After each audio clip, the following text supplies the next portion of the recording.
A to Z Mysteries, The New Year Dragon Dilemma, Super Edition 5 by Ron Roy. Chapter 6. Dink and Ruth Rose moved at the same time. They grabbed the edges of the box and lifted it aside. A small figure wearing a golden robe lay on the floor. The candy purse had been pulled over her head. The black sash was tied around her wrists. "Lily!" Holden yelled. He leaped forward, but the two police officers grabbed his arms and stopped him. "Let us, Mr. Wong," Officer Feist said. The two officers knelt next to the girl. One of them removed the bag from her head. Her eyes were closed. Shiny black hair had fallen over her face. They untied her hands. "Is this Miss Chen?" Officer Feist asked Holden. Holden stood with Dink, Josh, and Ruth Rose. His arm touched Dink's shoulder, and Dink could feel him trembling under his white sweater. "Yes," he said. "Is she okay?" Lily opened her eyes. She looked around at the group. Dink could tell she was frightened. The officers helped her sit up. She looked at Holden and smiled. "Miss Chen, are you all right?" Officer Feist asked. Lily nodded. "I'm okay," she said. "Can you tell us what happened?" Officer Goodman asked.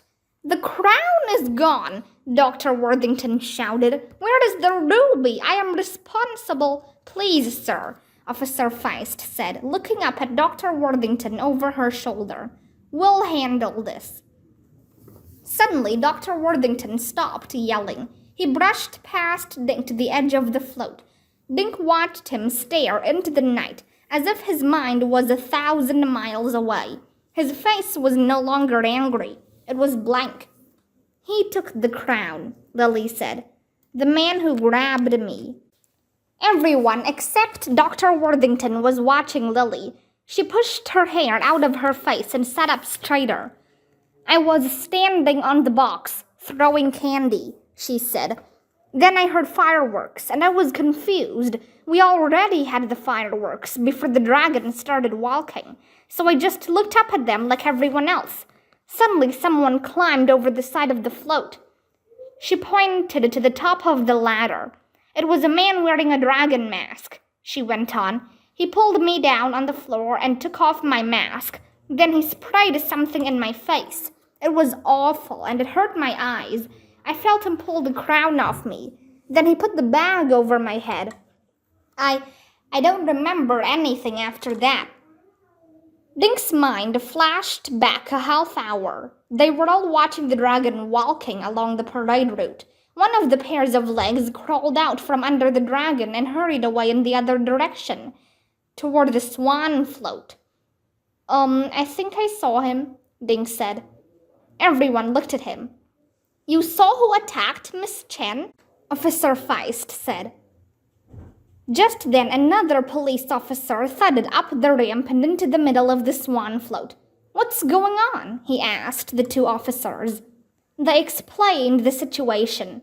"Okay," he said, "but let's finish this at the station. There are a few thousand unhappy people out there, and they want their parade." "We have to go to the police station too?" Josh asked. "That's right, son," the officer said. "Where are your parents?" "My dad's back at our hotel," Dink said. "We're staying at the Bayside." "You'd better call him," Ruth Rose said.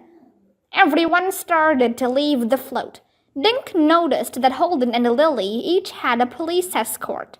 Dr. Worthington walked alone, but the third officer was keeping an eye on him. One by one, they walked down the ramp. "Let's take the easy-peasy way," Josh whispered to Dink. "He means the ladder," Ruth Rose said. Dink was standing next to the ladder's top rung, where it came up the side of the truck bed. He put his hands on the ladder and looked down. They were about 6 feet off the road. Flower blossoms partly covered the ladder rungs. It looked slippery. "I'll take the ramp," he told Josh and Ruth Rose. But his fingers had touched something soft on the top rung. He looked and saw a piece of white yarn. Dink pulled the yarn off the rung and examined it closely. Under the lights, it looked curly and silky. Dink thought of the yarn his mother used when she knit scarves and sweaters every winter. He had seen a white sweater only minutes ago on Holden. Dink slipped the yarn into his pocket and pulled out his cell phone. He hit speed dial for his father's number.